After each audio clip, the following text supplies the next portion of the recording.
Hello, everybody, and welcome to another episode of Nessie's Dead. We are your hosts, Spencer and Helen. Hello. Hello. That was not as Mrs. Doubtfire. That was a little more Helen. It was. I've been working on it. I've been practicing my hellos. Hello, everybody. Hello. So you will be hosting this one. I am. You are. Do you want to just take the plunge? Yep. So today I am going to cover a case that I'm sure you probably know of, or at least you think you do. Now, this case is about a serial killer, and this serial killer inspired a movie that eventually became a franchise and a part of pop culture. I'm sure most everyone, even if you haven't seen the movies, you've heard of them, and you actually just recently saw this one for the first time. Can I? Well, I think I might know. What do you think? Can I guess? Yeah? Well, do you want me to guess the movie, or do you want me to guess the case? Whichever. Is it something in Florida? Mm-hmm. Is it the Gainesville murders? It's the Gainesville Ripper. Okay. First of all, I just want to note, when you said the era would give it away, I did guess 90s originally. Mm-hmm. Because this did take place in the 90s. However, I would never have guessed this. Really? I would have needed a very good hint to figure that one out, actually. Oh, good. So I was under the impression it was Jack the Ripper the whole time. I know you kept saying that. I don't know enough about Jack the Ripper. I think because you said if you told me an era, I would give it away. And my first thought of a crime case that is very era-oriented, I would think of Richard Ramirez, or I would, because 80s, or I would think of Jack the Ripper. I was wrong. Yeah, well, we had been talking about this recently, so I was afraid if I said the 90s, you would have been like, oh yeah, you were recently talking about this. So I didn't want to give anything away, but the movie Scream, I will say, and you know this, I am a huge fan of the movies. It's one of my favorite horror franchises, but until recently, I didn't have any idea that this movie was based off one of the most horrific serial killers, which is known as the Gainesville Ripper. So should we take the plunge and dive into this one? Yes, I am very, very, very intrigued to hear what you've got on this. All right. So beforehand, I would like to give our listeners a disclaimer. This is very graphic. It does include crime scene details, sexual assault, and we are going to be covering this case thoroughly from many aspects. So if this is not something for you, click away. Okay. Bye. Bye. I meant bye because I was...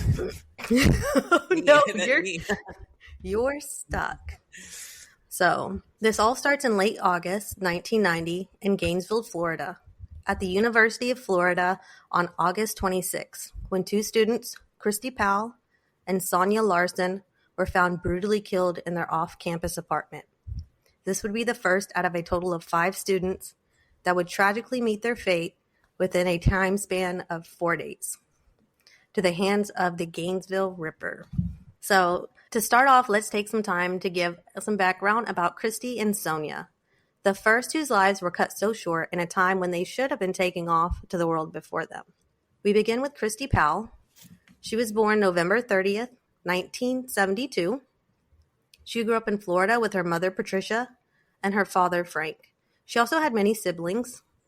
During high school, she participated in a variety of activities, such as volleyball, softball, and was in the school's literary club.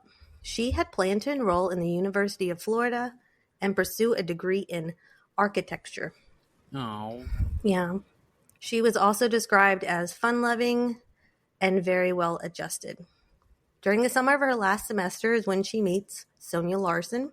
Sonia was also planning to attend the University of Florida, and they decided they were going to be roommates. They got an apartment 8 blocks away from the college at Williamsburg Apartments. This was due to the fact that the dorms during this time for the fall semester were full. Sonia Larson was born on January 1st, 1972. Her mother was Ada, and her father was James. She had an older brother and sister, and she also grew up in Florida. In high school, she excelled as an honor student. She was in multiple school activities, such as softball, varsity baseball, a member of the Mathematics Society, and the Students Against Drunk Driving Club. Oh, they're both very involved with all sorts of things. It's very sweet. Mm-hmm. It's a lot of activities for one person, it seems like. She was also very involved in her church. She worked in the daycare, played handbells, and sang in the choir. She had a talent for drawing and painting, which she did win many awards for. She was described as outgoing and very helpful. During her role at the daycare, it was known that the children really adored her, and she enjoyed being around the children and working there as well. Sonia was hoping to finish her degree in early childhood education, as was her mother, who was going to enroll in the same degree at the same time. That's cool. So her and her mom would both be studying that same field. Yes. That's cute. They were enrolling in different universities, however. Sonia and her mother, they were also very, very close. And this is why her mother was not happy about them living so far off campus and being 8 blocks away. So she was a little bit concerned about the girls being so far away from campus and the walking distance that would involve. Yeah, 8. At first, I thought to myself, oh, 8 blocks, that's pretty good. But I think for campus, that's actually kind of far. Yeah. Because you're not, I mean, if you're driving, that's great. Or if you're in New York City, that's also pretty good. But for campus, that is kind of a ways. Yep. A week before class had begun, Christy and Sonia moved into their new apartment. They were also expecting a third roommate to join them on the 26th, and they were going to all start classes together the next day. Wait, August 26th? Mm-hmm. That was this week. Yep. That was 2 days ago. Wow. So we are actually covering a case during the month and days it would have happened. Wow. Yeah, for recording. Mm-hmm. I didn't set that up. You did not set that up? Oh, I didn't. Me? Old me? No. Oh. Of course I did. I'm joking. Oh. Okay, continue, please. All right. On the morning of August 24th, the Ripper entered the 2 girls' apartment. There he found Christy sleeping on the couch, but he did not wake her. He instead went upstairs where 17-year-old Sonia was sleeping. He taped her mouth shut and proceeded to stab her to death. He then went back downstairs, taped Christy's mouth shut, and tied her wrists behind her back. She was threatened by the Ripper with a knife, as her clothes were either ripped or taken off, and then he sexually assaulted her by raping her. Okay. He then stabbed her 5 times in the back. Oh my God. He went back upstairs and posed the body of Sonia in a very provocative way. After went back downstairs, pulled the knife from Christy, and mutilated her body by removing her nipples. Oh, okay. Yeah. He then removed the duct tape and cleaned up, and also posing her in a sexual way, leaving both women posed and securing the crime scene was cleaned before he left. Ugh, that is all so horrifying. Very. Every bit of that. Yeah. And I hate I hate any of these kinds of experiences happening to people, but there's always such an unnerving feeling to hear when someone's body is posed a certain way. Yeah. And it seems like this was very planned out for whoever found the victim to be able to see them. It was very much like he was desecrating the bodies. Oh, yes. So it was only a few days later that their parents were not able to get a hold of Christy or Sonia. On August 26, 1990, Christy's parents decided to take a drive up and check on the girls at the apartment. What they would find... That must be a horrible feeling. And to then find this... Exactly. What they find was a real-life, unimaginable nightmare before them. They knocked on the door, and there was no answer. So they had a maintenance worker open the apartment for them. The maintenance worker did call the police to have them help him open the door. Once they arrived and the door was open, that's where they were met with the horrific scene from the events of the crime on August 24th. 17-year-old Christy was found beside the couch downstairs, laying face down, stabbed and unclothed. Officers then called for backup. And when they arrived, they went further into the apartment to investigate. Upon investigation, they found the body of 18-year-old Sonia. She was in her bedroom on the second floor. She was found stabbed repeatedly in her upper chest with evidence that she had fought back. She was posed naked on the bed, on her back, feet on the floor, with her hair fanned out above her. During this time, while the police were there, the third roommate showed up to move in, but was instead greeted with this horrific events that had occurred just days before. Wow, what are the odds? I know. Imagine showing up to your new apartment and that's the scene you're greeted And with. what are the odds that this third roommate didn't move in just before? That's crazy. You know, she could have been part of that. Yeah, she could have had a change of plans. I know she was scheduled to move in on this day, but Wow. I mean, if she would have had a slight change of plans and decided to come up maybe 2 days earlier, it would have been a completely different story. Investigators looked around the apartment and at first found there was no sign of forced entry. However, it was noted that the lock on the back door was not working. The back door was backed up to a wooded area, so the killer most likely just walked right into the apartment and had an escape into the wood area behind it. Upon further investigation, though, it was believed that there had been a screwdriver used to wedge the door jamb, and the killer was able to let himself in that way. Now, something did stand out to the investigators about the bodies. They did notice that both had evidence of duct tape and that it had been removed and it was not found at the scene. And one of the bodies had detections of soap residue on her body. Oh, like to clean DNA off. Mm-hmm. Like Exactly. Black Dahlia. Yep. So, just 2 miles away from the girl's apartment, the killer would strike again. This time on college student Krista Hoyt. Now, Krista Hoyt was born on November 20th, 1971. She had also grown up in Florida. Her parents were Gary and Ann, and she had a younger sister. Krista was described as friendly and bright, always having a smile on her face, which is why she was given the nickname Glowworm. Oh, that's I know. That's cute. That is very cute. It is. Krista had planned to become a chemical engineer and was enrolled at the Santa Fe Community College in Gainesville. She worked at the sheriff's office in the evenings, and she was also aspiring to have a career as a criminal lab technician. Oh, and so this is a different school. Yeah, so this is going to be the only one that's not at Florida University. Oh, okay. Interesting. But they're still right there in the same close-knit area. Yeah. She lived alone in a duplex apartment off a one-way dirt road in southwest Gainesville. The night of the murder, the Ripper pried the back door open with the screwdriver, as before, but found that Krista was not home. He decided he would wait for her return. Ew. So, in doing some research, it did show that he had maybe moved a bookshelf or something so that he could hide behind it while he waited. That's really creepy. Mm-hmm. It was at 11 a.m. when Krista returned home and the Ripper attacked.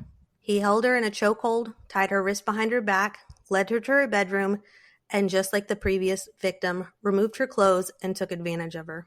He stabbed her in the back, then flipped her over and sliced her from her pubic bone to the top of her chest and mutilated her. Wait, so like straight up the middle?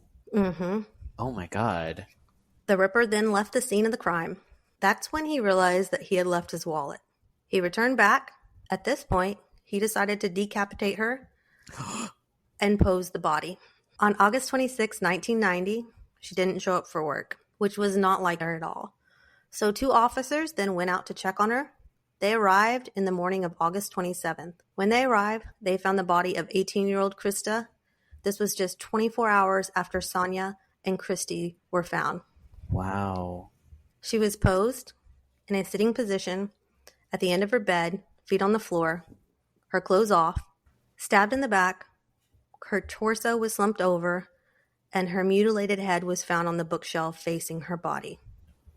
Ugh. Investigation on the scene noted that the screwdriver had been used on the door again to gain entry.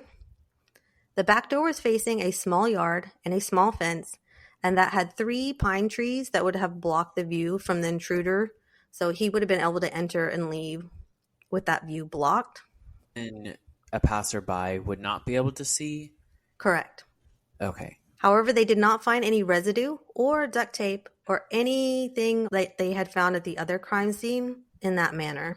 My thoughts on that is it's because she was alone and maybe it's Yeah. not something that he needed at the time. Yeah, that makes sense because if for the other girls, if he was going after one of them first, he didn't want the other one to get away because she had heard the sounds. Yeah. So that could make sense. Or maybe this killer is wanting to try different things. Maybe. I think it's because it wasn't needed. Maybe the attack happened so fast. Yeah. Well, the police now knew that they had a serial killer on the loose. During the time Krista's murder was being investigated at her home, the police got a call in that a bank robbery had taken place at First National Bank, only about a half mile from Krista's duplex. The teller described the man as a white male and was able to throw a red dye pack into the bag of money during the robbery. Do we know if this was the same person? Oh, we'll get there. Ooh, We will get there in many, many ways. So, the police soon spotted a white male that matched the description of the robber around 1 a.m. He was approaching the area of the woods across from the bank. Backup was called and they tracked him down. Police chased him but lost him deep in the woods. Since they lost track of him, they did bring in canines to track him, but they still didn't find him.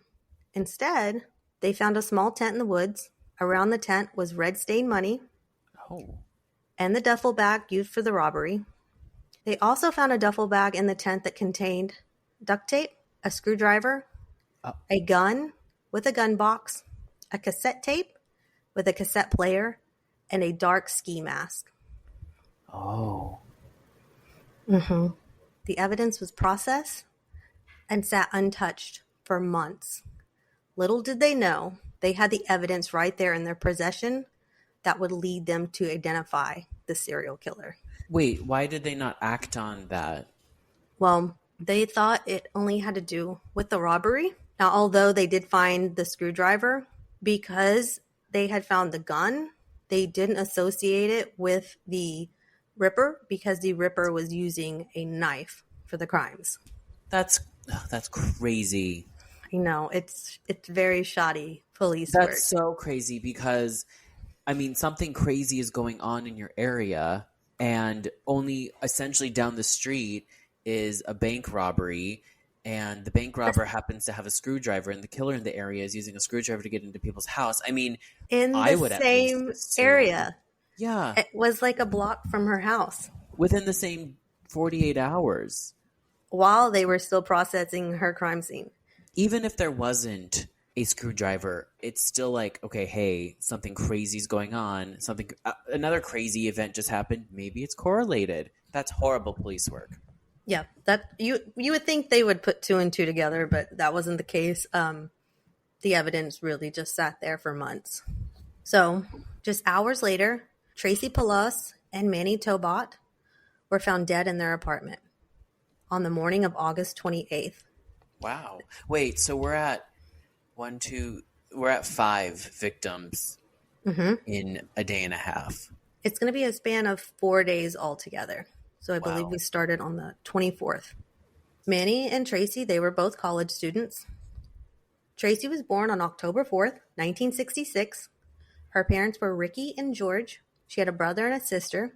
Tracy attended high school with Manny, and they were really good friends. She seemed to keep to herself, was very busy in high school. Now, she was extremely busy. If we thought the other two were doing a lot. She was a homecoming queen, on the American Honor Society, a newspaper editor, class president, a cheerleader, and played on the softball team. Wow. I know. That feels very quintessential high school in the 80s. She graduated top of her class and had dreams of becoming a lawyer. She was enrolled as a pre-law student at the University of Florida and even picked up a job at a law firm. Oh, cool. Manny was born on September 14th, 1966. He was described as outgoing, was on the National Honor Society, on the Thespian Club, and the football team. Manny was also a big guy. He was over 6 feet tall and over 200 pounds. He worked as a bartender in order to pay for school. He came from a family that didn't have a whole lot of money. I did read, I believe, that his dad died when he was at a young age. He had hoped to be an architect and started at a community college before transferring to the University of Florida in the fall of 1990. That's the second architect. Oh, yeah, it is. That's interesting. Mm-hmm. And I also noticed all the victims are very active in extracurricular. Yeah. I don't know if that but I think that just happens to be a coincidence on that end. yeah. But the apartment that they shared was only about a half mile from the campus, and they were on the ground floor. The evening of the murders, Tracy had been waiting for Manny to get home so she could feel safe. Once Manny was home, she told a friend on the phone that the doors were locked and Manny was home, so she was safe. However, on Monday, August 27th, the Ripper used the screwdriver to pry the sliding glass door and sneak into the house. Are screwdrivers really that good for that? It seems like it's his number one go-to for prying into back doors here. I didn't even know that would, like, nobody do that, but I didn't know that would work. It's so interesting. Sometimes you can also use a credit card. Yeah, I got one. Or a barrette. Mm-hmm. No. Is it a barrette? Yeah. Yeah. A bobby pin, I think. Bobby pin. A bobby pin. Yeah. Yeah, bobby pin. Anyway. Maybe he was just using it to break the door frame. Oh, maybe. Mm-hmm. Which would make sense. Yeah. This situation, however, would be different and is going to catch him off guard. He didn't know Manny was going to be home, but found him as he was going throughout the house. The Ripper first attacked Manny in his bedroom and somehow was able to stab him to death. Because remember, Manny is a big guy here. Tracy, who came out to investigate, ran back into her room screaming and in a panic, locking the bedroom door behind her. The Ripper was able to break the bedroom door lock and get into her bedroom. Here he taped her mouth shut and her wrist, turned her over, and proceeded to do the exact same thing that he had done to his previous victims. He then turned her back over and stabbed her, ensuring she was dead, and posing her in a very sexual position again. But Manny was, he only suffered from the stabbing, correct? Yeah. Okay. It didn't seem like he was thinking there was going to be a male presence in this house. Yeah.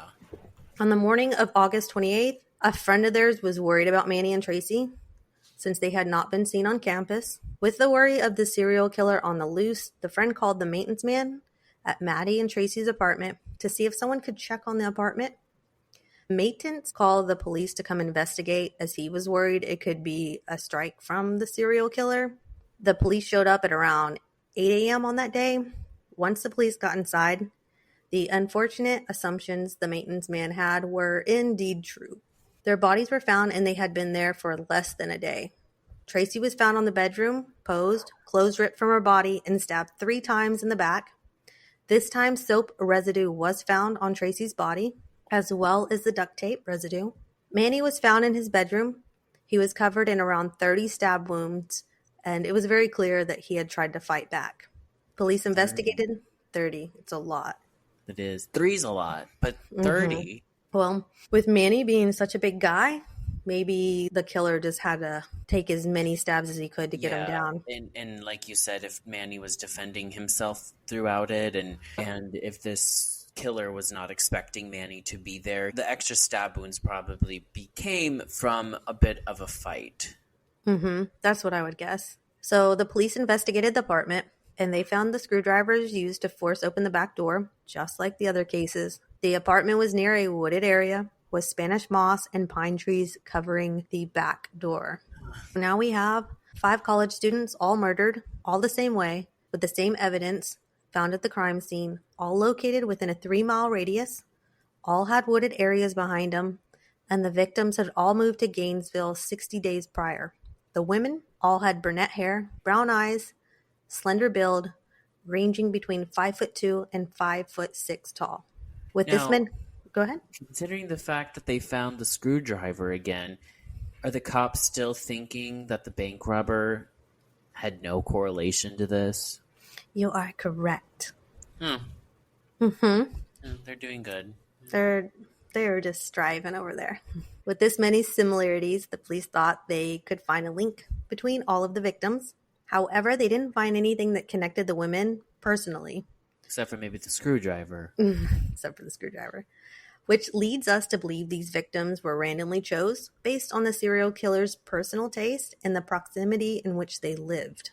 At this point, things were escalating quickly. The police called for backup from surrounding areas of Florida to come help them out. Around 100 investigators joined the case. These investigators were all very well trained and expertise in this area. Some of them have even worked on the Ted Bundy case. Wow. This would become one of the biggest manhunts in Florida history, the search for the Gainesville Ripper. 2 days after Manny and Tracy were found dead on August 30th, investigators had come up with the profile for the killer. He was believed to still be in the area, one man acting alone. He was believed to have selected and stalked his victims for an opportunity. They believe he had probably committed sexual assault and killed before and could have been in and out of prison or a mental institution in the past. The town at this point was in a panic. The police were receiving around 1,400 calls a night to 300 calls a minute. Saying what? Just checking in or? Just people trying to report things that they thought they saw. You know, if something was happening like that in my area, if the mailman looked at me, I'd be reporting it. You would. I would. You definitely would.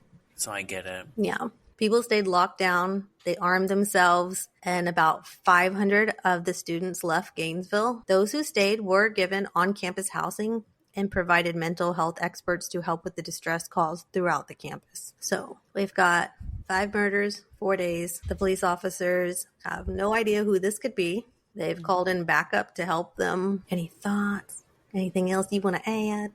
The main thing that I'm thinking about is the fact that they probably already had gotten the guy, the damn bank robber. I mean, maybe there's more information you'll share with me, but I just keep coming back to that. Oh, there will be so much more information. Because maybe if they didn't wait to test some of the stuff and were like, hey, screwdriver. Also, why does a bank robber need a screwdriver? They should think that is odd. Well, they're actually sitting on the biggest piece of evidence, and it's not the screwdriver. Oh, they have coming back to the screwdriver. They have a cassette tape and a cassette player with that evidence. Oh, so it's not music on this cassette.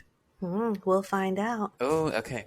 So we're going to go into some suspects here. August 31st, we hear the police have a suspect. Oh, okay. It's 18-year-old Ed Humphrey. This was brought on by multiple tips. Ed was described as having multiple scars on his face from a car accident, was known to struggle with mental health, carry knives, was off of his meds at this time, and left town soon after Mandy and Tracy were found. Oh. Police were able to search Ed after he had recently assaulted his grandmother. Okay. When they searched, they found multiple magazines about knives, guns, and women, but nothing specific was found that they could connect him as the killer. The police, however, assumed that they had found their guy. They held Ed on a $1 million bond at the time for the assault of his grandmother. Ed was investigated over the next couple of months. DNA was taken. His grandmother's home, his car, his apartment were extensively searched. A pond where he had been seen was drained and searched as well with cadaver dogs and troops. However, when the evidence of the DNA came back, it was not a match to the DNA that they had found with the victims. Oh. Ed was type A, and the DNA found was type B. But despite this, the police continued to pursue Ed as their prime suspect and let the public know that they had their guy. Do you feel that that was just because they wanted to wrap it up and be like, hey, look, we solved it, we took care of it? 100%. But also keep in mind, with it being the 1990s and DNA was new, there could have been some disbelief due to like the lack of education regarding DNA at the time. In October, Ed did go to trial for the assault of his grandmother. Ed's grandmother, however, testified that Ed did not assault her, as the police had claimed. He was still convicted of the assault, and he was sentenced to a maximum sentence of 22 months in a prison psychiatric ward. For the next year, the police still proclaimed Ed was the Ripper, but that actually wasn't the truth of the matter. And these bold statements did ruin Ed's life completely. He said that he was never able to go back to a normal point of life and overcome the accusations. The police started to think at this point, maybe he's not the guy, but was just a desperation at the time to have an arrest made. So as you were thinking, they even started to realize that, maybe we wrapped this up too quick. Yeah, like we see in a lot of cases. Exactly. In November of 1990, 1 month after Ed was convicted, the Florida Department received a tip from the Shreveport, Louisiana Police Department regarding a 1989 massacre of an entire family, the Grissom family. The victims were 50-year-old Tom, 24-year-old Julie, and her 8-year-old nephew Sean. They were found stabbed to death in their home. They believe this was connected because Julie's body was found posed, just like the women from Gainesville. Oh. Stabbed, sexually assaulted, with duct tape residue found on her body, and the body had also been cleaned with vinegar. Not soap, but close enough. Okay. The suspect's DNA was found, and it was type B, the same type that was found with the college victims. Wow. Yep. Wait, okay. That's not too far, not too long of a time frame. That could really make sense for connection. Yeah. The Shreveport police profiled the killer as someone that had a background in law, as the crime scene was very well cleaned and taken care of, someone that had experience, would have psychological issues, and they believe the killer had a closeness with the family. At this time, the Shreveport police focused their efforts on Julie's ex-boyfriend, defense attorney Hal Carter. But at the time of the murders, he was 600 miles away in Atlanta, Georgia. He produced evidence of his hotel bill, the plane ticket, all of this information. Despite this, though, they continue to keep an eye on him. And just like Ed, this did actually ruin his life as well, since he was announced to the public as the prime suspect. The Shreveport police then began their focus on the Gainesville's murders, putting the clues together and the similarities that matched. With such similarities, investigators from Gainesville made his way down to Shreveport to learn more. Now both departments are collaborating to look into the possibility that they most likely have the same killer. However, this time the police did keep this information away from the public, but not with the other two. They were like, we got our guy. Now that they're actually working on it, they're like, hush, hush. Yeah, they're like, let's not tell anybody. Well, I mean, to some extent I understand, but just the way they went about it to begin with and then to kind of change their strategy. Yeah, exactly. It was during this time that the police received a call from Cindy, a Shreveport resident, and she claimed to have an idea of who the Shreveport murderer and Gainesville murderer could be. She explained that she had saw a newspaper report about the murders in Gainesville, and it instantly reminded her of someone from her church. Oh. This person would often spend time with her and her husband. She said he had made a comment once that he was going to go to a warm place that he could lay in the sun and watch beautiful women all day. This man that she knew was Danny Rolling. A few months after the Shreveport murders and the Grissom family, Danny was over at Cindy's and her husband's, Steve's place with friends, just hanging out, when Danny approached Steve and said, quote, I got a real problem. Steve questioned him and Danny said he was a bad person, which then Steve again questioned, why would he say this? And Danny, while standing there holding a knife, said, quote, well, I like to stick knives in people. This, of course, was very confusing to Steve as he walked away and went and told Cindy about the comments that Danny had just made. So Danny did go to Florida, but he had just come back to Shreveport, correct? No, that was Cindy, the person that lives in Shreveport, that was friends with Danny. Mm-hmm. So when she was there, she heard about the Gainesville murders, reminded her of the guy from her church, and it's at this point she feels really guilty that she's not coming forward with this, so she decides that she's going to go ahead and let the police know about this information that she had. Makes sense? Yes. Okay. Officers then begin looking into Danny Rolling. They discovered that when the family was murdered, he was living in the area with his parents, about 10 minutes away, and that he was also wanted for attempting to kill his father, who was a former police officer, in May of 1990, just months after the family murders. Wow. So attempted murder, but he's free? We'll get into all that. It's going to be the chunk of information here about Danny. He does a lot, quite a bit, of crime. So our next suspect here, Daniel Rolling, who went by Danny, was born on May 26, 1954. He grew up in Shreveport. His parents were Claudia and James, and his younger brother, Kevin. His mother, Claudia, was described as being a petite woman with brown hair and brown eyes. His father, James, was a police officer, and there were multiple reports that James was very abusive towards the sons, Danny and Kevin. Oh. A cousin would say, quote, James would beat the hell out of his sons. It's like a switch. It'd be on one and off the next. His mother claimed that Danny was an abused child as well. From the day he was born, that her husband was jealous of him, never wanting her to show the child love, that the husband didn't even want to have any children to begin with. Danny was told by his father from the time he could comprehend that he would be dead or in jail by the time he was 15. Self-esteem had been destroyed by his father's constant belittling from the get-go. Wow, what a great dad right there. Yeah. The mother also said that on top of Danny, she was mistreated, Kevin, as well as the family dog. Danny also had a hard time in school. He was withdrawn and shy. During the later years of school, however, his teachers reported that he was aggressive, had a superiority complex, poor impulse control, and would often show out in school. At the age of 11, he found an interest in music, and he used this to cope.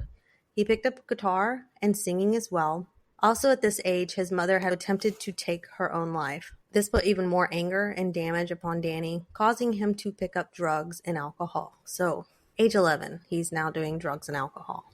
By the age of 14, he was caught peeping in the window of a young girl and was caught several more times peeking into women's windows.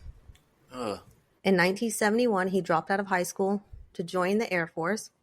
However, he was found with drugs in his Barrett and was sent to a psychiatrist who diagnosed him with mental disorders, and he was discharged. He moved back home, and that didn't work out much better. So he moved in with his grandparents and spent most of his time drinking, doing drugs, being on the streets, and had trouble holding down a job.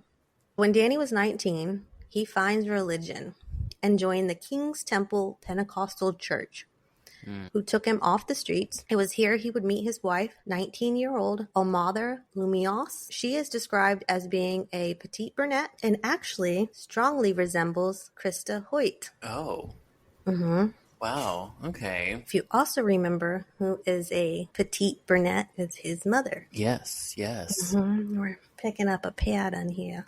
The wife claims that the problem in their marriage began after she was pregnant with her daughter. In mid-1975, he began disappearing from the house at night. He was caught peeping into windows and watching women, and the police were looking for him, which, as you can imagine, would be very embarrassing for his wife. She confronts him on this, and he, of course, becomes violent. Now, she claims that she did not see any abuse factors from James. She claims that Danny's father and him had a very good relationship and that everything seemed normal. So we've got this other aspect from Danny's mom and himself and the cousins maybe all they saying played it up for her. You know, maybe they were like, oh, she's new to the family. Let's look normal. Could have been. Yeah, that makes sense. Danny was physically abusive to his wife, not working, and at one point accused his wife of cheating. Upon this accusation of her cheating, he reportedly grabbed a shotgun and threatened to kill her. She, of course, left and filed for separation. And it is James who actually gave her money for a new place to stay, and the grandparents continued to visit with their grandchild, while Danny did not show any interest in his child. Unfortunately, she got back together with them, only lasted a short time period. Of course, things didn't change, and she ended up leaving him for good. After the divorce,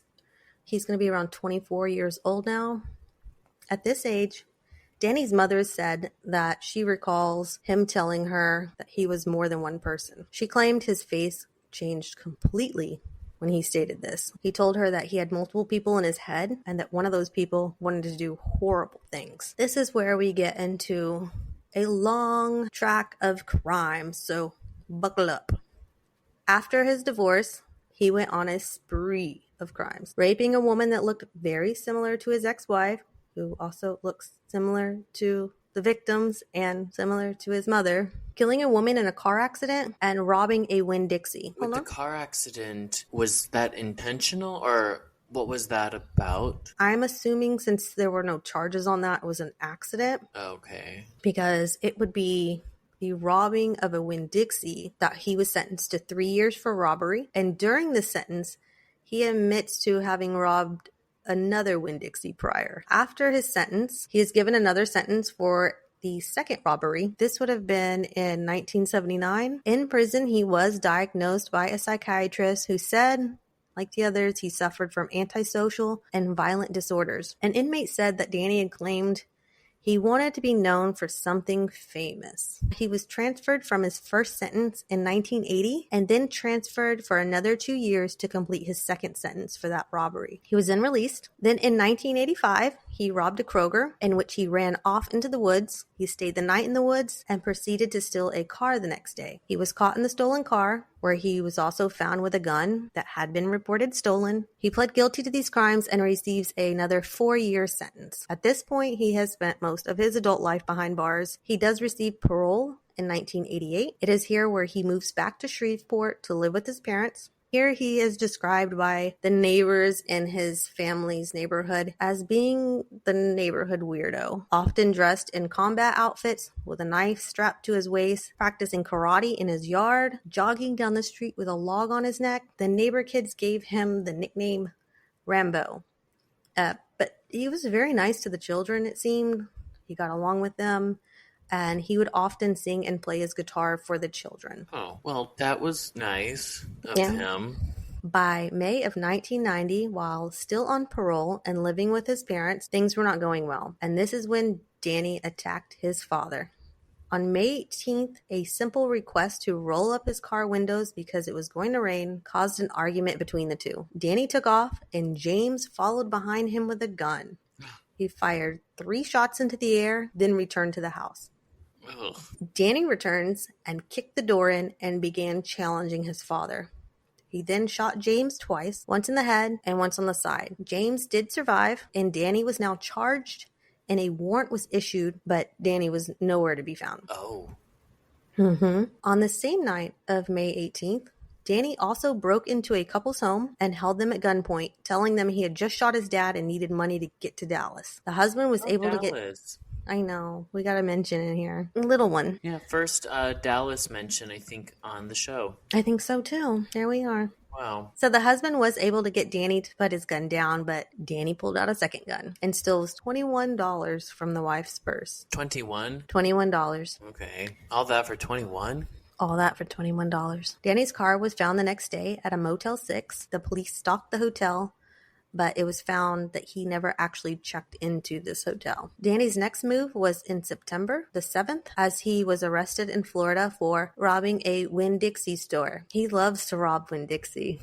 Yeah, that's an odd pattern. But so now we have Danny in Florida. He had stolen a Mustang to flee the scene. The car was spotted and he fled, causing a high-speed chase where he did crash and was caught and taken into custody. At this point, they find he is wanted in Shreveport and was held for bail. It was then discovered that the car was stolen from a previous robbery in Tampa. On September 2nd, he had robbed another grocery store. Dixie? No, this time he robbed a Save and Pack. Oh, it's only grocery stores. He likes to rob grocery stores. Is he robbing money or like steak? Money.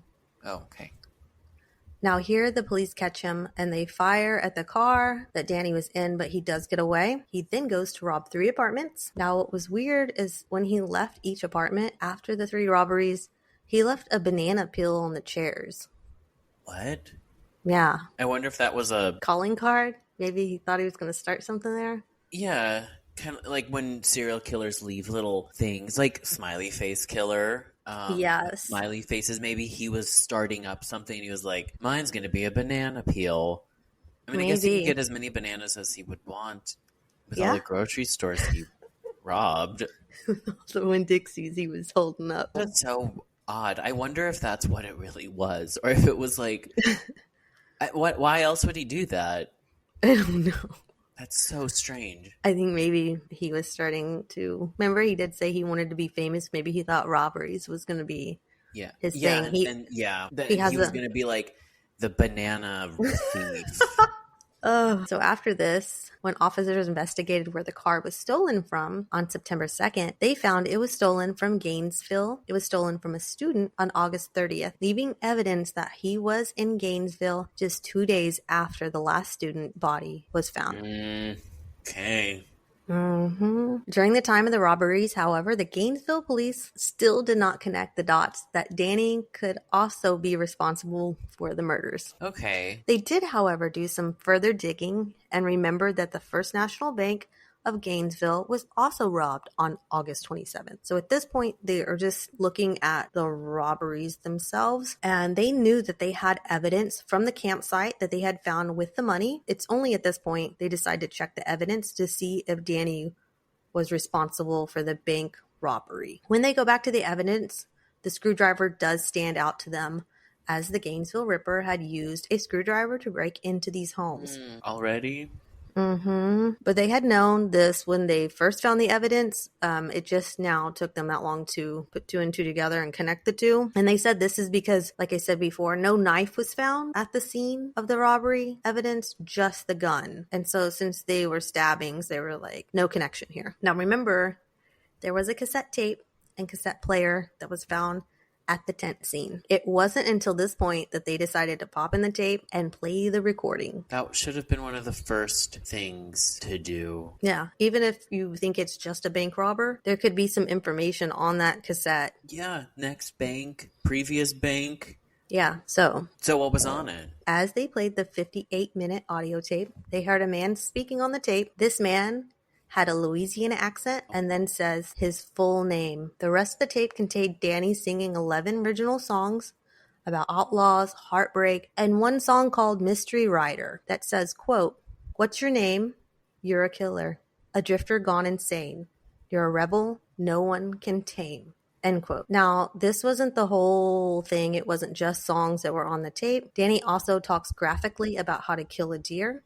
The tape to me seems like you've got this drifter. He's out in the woods. He's probably spending a lot of time out there by himself. So perhaps him talking into this tape, it was kind of like as if he was talking to a friend or something. Yeah, perhaps. Something to pass the time. Also, at the end of this tape, Danny makes a statement directly to his father. Quote, "I never had a dad that I could go to and confide in with all my problems. Or you just pushed me away at a young age. I guess you and we both missed out on a lot. I just wanted to make you proud of me. I let you down. I'm sorry for that. Well, I'm going to sign off now for a bit. I've got something to do. I love you. Bye." End quote. Only after hearing the tape did they think this could be the Gainesville Ripper and the murder of the Grissom family. Oh wow, they had all this evidence, but only after the tape were they like, this might be our guy. I want to know why they waited on it. And they assumed it's just the bank robber. But again, like we said, there's so much information that potentially could be learned, even if it was just the bank robber. Like, don't you want to stop the bank robber? I don't get it. Who's training this police department? I know, exactly.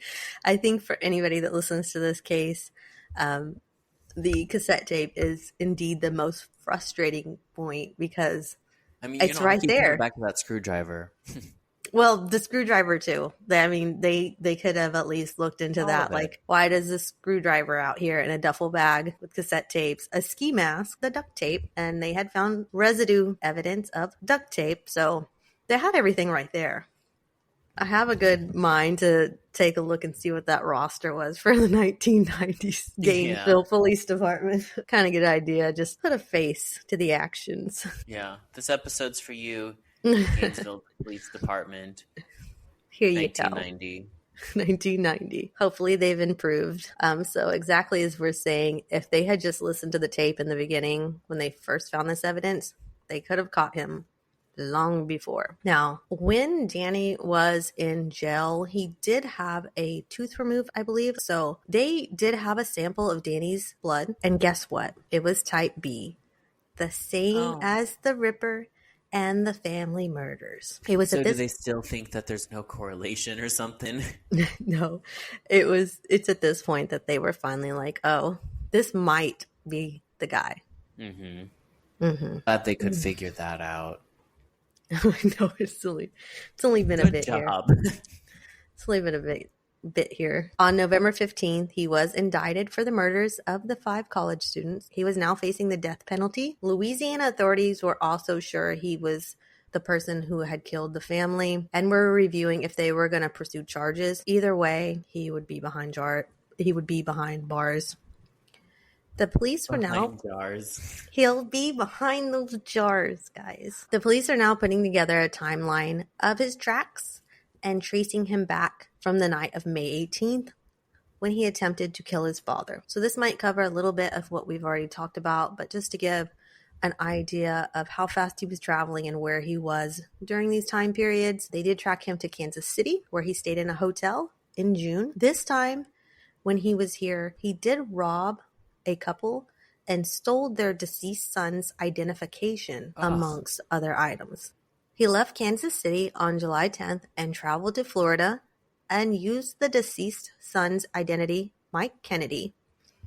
On June 18th, he purchased a K-bar knife from an army store.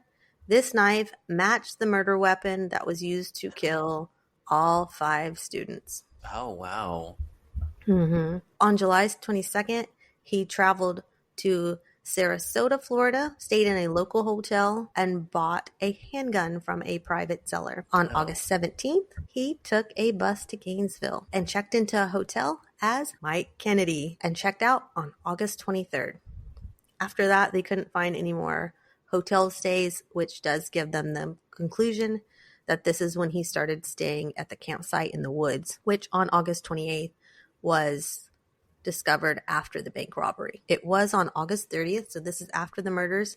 He stole that car from a student at the housing complex and then traveled to Tampa, where, as we said before, robbed the Save and Pack, robbed the 3 apartments, stole a car, robbed Winn-Dixie, and then was arrested. Quite a large amount of crime in such a very short time period, and it just boggles my mind completely is how none of this was put together at all. By police? Yeah. Yeah. It boggles my mind to think somebody could get away with so much so fast as well. Yeah. But I guess that kind of makes sense to an extent only because, like, if you see, like, in the movies, for instance, it's not like they're taking their time trying to get across the county line or whatever. They're doing a little bit here and there, everything just super fast. So I guess that makes sense. But that was so much that he did in... It was a lot to unpack. So, at 37 years old, he was charged and went on trial for the bank robbery and was given a life sentence. He then had another trial for the crimes he committed by stealing the car, robbing the pack and save, and the apartments. He was found guilty and once again, life sentence. Now, on September 7th robbery, he pled guilty and was also given a life sentence. At this point, he has now been given 3 life sentences. He was sent to a psychiatric unit within the prison where he did become friends with a few inmates. So during this time, he has been charged for the murders. Also with those charges for the 5 murders, he now has 3 life sentences already from all the other crimes that he had committed. Did he ever officially confess to the murders? We'll get there. We'll get there. So, on September 7th, like I said, he pled guilty. He wasn't put within the normal prison. He was sent to a wing that's specifically for psychiatric patients. In this place, he did become friends with a few inmates. Their names were Bobby and Russell, and these guys had some major charges and crimes. Bobby was actually the first man in Florida to escape prison on death row, and Russell was serving 109 years for multiple felonies, stabbing an inmate, and attempting to escape prison. Now, Bobby and Russell had a plan when befriending Danny. They thought they could get a confession from him, take this confession, and take this to the prosecutor to lower their own sentences. They also thought they could get financial benefit from this and be able to, of course, sell the story and have this insider information. So they planned to set him up. They began working to gain his trust by sticking up for him and helping him deal with the backlash from other inmates. It doesn't take long for their plan to work. Danny starts sharing small details, and as the weeks pass, he became very close with Bobby. However, during this time, Danny was told he would be moved to a regular wing, so a normal prison, and that he would not be able to talk to Bobby anymore. Now, Bobby and Russell decided they needed to come up with a plan to keep Danny in their wing. Russell then started telling Danny horror stories about his own life experience in the regular wing and how Danny would be killed if he went there. They then convinced Danny that if he faked a suicide attempt, they'll keep him in the psychiatric wing. So the guys set up an attempt to try. They tied a sheet around Danny's neck and then started calling out to the guards as if they found him doing this. This worked, but unfortunately, a few months later, the wing was shut down. So regardless, Danny was moved to another prison. Well, the thought was there. The thought was there. But it continues. The day he was moved, Bobby met with officials to share information that he said he had on Danny, including artwork, stories, and 3 key details as well. The 3 key details that he had was that Danny had removed a victim's nipple. 2, he had used duct tape in the murders. 3, he had used a screwdriver to break in. Officials passed this along and met with Bobby, and he began making deals to lessen his sentence, but he didn't have enough information at this point. So officials questioned if he could get more information, and Bobby said yes. Bobby was never officially offered a deal for doing any of this. Officials did set Bobby to be moved to the unit where Danny was. On January 17th, 1993, all of Bobby's efforts finally came to play. He approached the prison officials and informed them that Danny wanted to talk about the murders. So now the agents are set up to get a confession. Danny refuses to answer their questions, saying that Bobby needed to be his mouthpiece. So the whole setup is odd. So we've got Danny and Bobby in the room with the interrogation people. They will ask Bobby a question and have him reply. Then Danny would answer if this was correct with just answering yes or no. If the answer was wrong, Danny could tell Bobby the correct response and Bobby could answer the agents. Very odd. So odd. It's like dealing with a child. Yes. During these interrogations, we learn the details that occurred during the Gainesville Ripper murders. At first, Danny didn't stalk his victims. The first murders actually went down in a way that wasn't really planned well at all for what we were thinking it was. He started off in a residential area on a bike, dressed all in black, wearing a black mask. He pulled over outside of the residential area and he was stopped by a cop because the light on his bike was out. So he changes areas and a security officer stops him and calls in the cops about this suspicious guy in the area. So he's That's already so weird. He keeps getting caught by cops and security officers, but for not the crime. But if they would have taken a look into what happened that night, were any calls made in, or any weird stops made, who was stopped in these neighborhoods, they would have come across that Danny would have been on that paperwork. Yeah, there's more of that great Gainesville police work.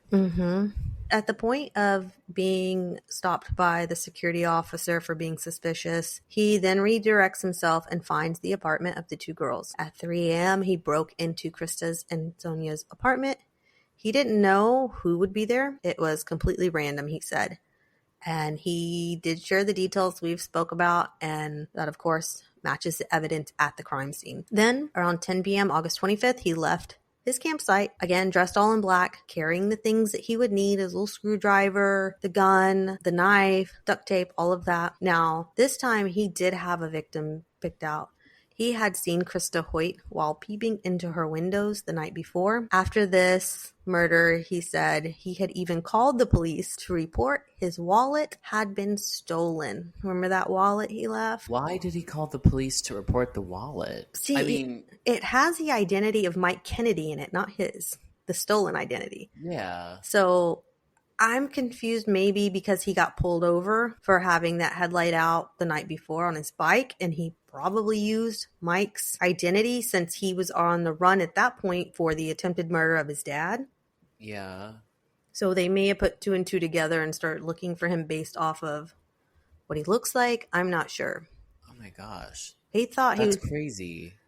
But if he only knew that these police officers weren't going to look into any evidence at all. He could have said his full name and what he did, and the police would have been like, not our guy. When he himself was on the phone, my wallet's missing. He could have gone into full detail, I'm sure. Probably. He says then at 3 a.m. on August 27th, just as before, he was all dressed in black, same thing, same set of tools. He peeped into Tracy and Manny's apartment and broke in. He checked the room for victims and then proceeded to kill them as he found them one by one. He said after this, he went down a dirt road and buried his gloves and knives by a chicken coop before he went to rob the bank. So we do have the full confession from Danny through Bobby. Now, the agents in Shreveport wanted to see if he would say anything about the murders there, the family, but he said he wouldn't say anything until after his trial. When asked for a motive, he said there were many, but his main motive was due to the inhuman conditions that he experienced while in jail for the robberies that he vowed to take one victim for each year he was locked up. So that would be the 5 years, 5 victims. He said after that last victim, he was done. And he also blamed his multiple personalities. He went off on a whole tangent about having different people in his head, but... So he decided to kill because he got caught for robbing. Yes, because he said he was treated inhumane during the 5 years that he spent in jail. Wow. Yeah. I call bull crap. Especially... He seemed weird before going to jail, so I'm sure that there was a lot more to it, but I think it was more of like a jab at the criminal justice system for him to be like, you made this happen. Possibly. I didn't even think about it like that. Yeah, that makes a lot of sense. And it doesn't make sense that that would be his motive, because the last murder, he didn't know there was going to be 2 people in there. The first murder, he didn't know there was going to be 2 people in there. So, So, no, I'm not buying that. Nope. After this confession, they did begin the penalty phase of prosecution. A psychiatrist actually testified for the defense that he had antisocial, borderline, and paraphilia. On April 20th, 1994, Danny was sentenced to death. They asked him at the end of the penalty phase if he would like to speak. Instead of addressing the family as most criminals do, he instead sang a love song to his girlfriend. And it's very awkward and cringy. I know. Sick woman, too. There's a lot of these sick women who are somehow attracted to serial killers in prison. Yeah. Richard Ramirez had a girlfriend. I feel like he got married while he was in jail. Quite a few of them do. I mean, you got Chris Watts over there. He killed his whole family, and he's got hundreds of letters that come into him a day from women. It's weird. Disgusting. Very disgusting. I guess everyone always says it's the woman's mentality of, I can fix him. No, it is not. Change him. I don't believe that at all. I think you just got to screw loose or something. Yeah, you got to screw loose, Debbie. You're not going to fix them. Not to call out any Debbies out there. Unless you're a Debbie that is dating a serial killer. Then that's you, Debbie. That's you, Debbie. Is that merch? Yeah, that's you, merch. Debbie.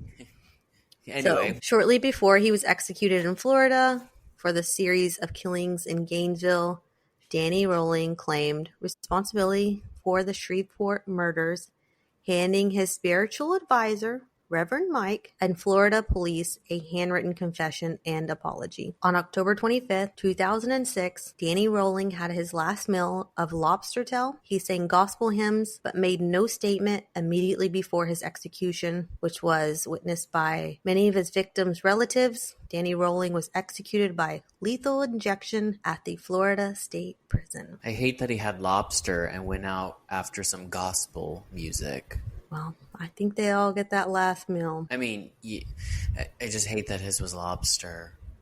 I hate that they get a last meal because their victims didn't get to pick their last meal. No, I don't. Not. This might be controversial, but I don't agree with picking whatever they choose for their last meal to be you give. I think it should be the regular prison last meal. Mm-hmm. And I understand you're putting someone to death, and I personally am not a fan of the death penalty, but they chose to be where they are by putting other people to death. They killed people. It's like, I don't think you get, I don't know. Exactly. Anyway. Well, this one is a solved case, so we don't really have any theories to go into or much more to wrap up. I actually did not know that this was solved until just now. Because I do know this case. I'm not I'm familiar enough to be like, okay, I know it happened. It was college. It was late summer. It was several victims. It was the inspiration to the Scream franchise. But I didn't realize that it was solved. It was solved. And hopefully I gave you enough information. We really took the plunge into this one. I don't think there was anything that we didn't cover.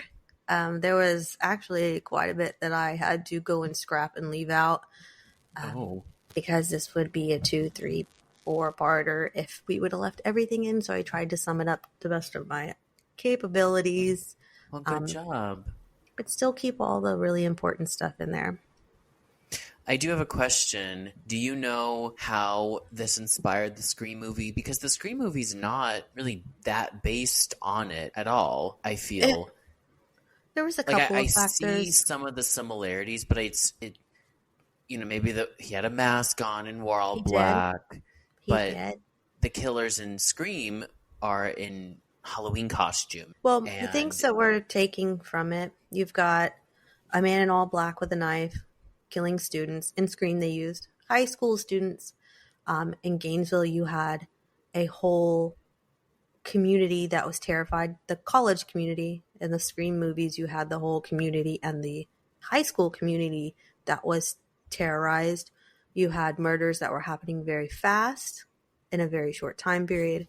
Same thing as with him. So with things like that, they're always influenced, not truly based on. So they took some of these aspects and then took it and turned it into they high added school. like a sense of whimsy to it Yeah. almost by giving it a character.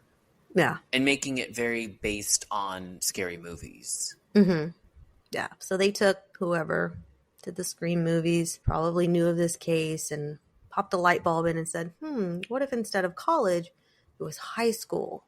What if instead of did all that, like, black mask? 5 years later. They did. But if instead of a ski mask in black, he wore something whimsical and scary, like a Halloween mask, and he'll still have the knife, he'll still stab them. His victims will still be mostly women unless he ran into a guy here and there. From what I remember from the first film, there was only the one guy, and that's because he was happened to be in the wrong place at the wrong time. The boyfriend? Drew Barrymore's boyfriend? Yeah. Yeah. I think that was the only... No, they killed there was a man, the reporters... Oh, yeah, but he was also guy. there. Weren't they going after the reporter then? Gail? Yeah, they killed the principal too, though. Oh, yeah, and the principal. And I think another man at the party died, if I remember correctly. I don't know. Yeah, so maybe not quite so based off of having a specific type of woman, but they were all going after a certain woman, which was Sidney Prescott. So yes, we have that. But yeah, that will wrap up the gruesome, horrific murders from the Gainesville Ripper. I guess with that, we will say pleasant nightmares. and good night. Night.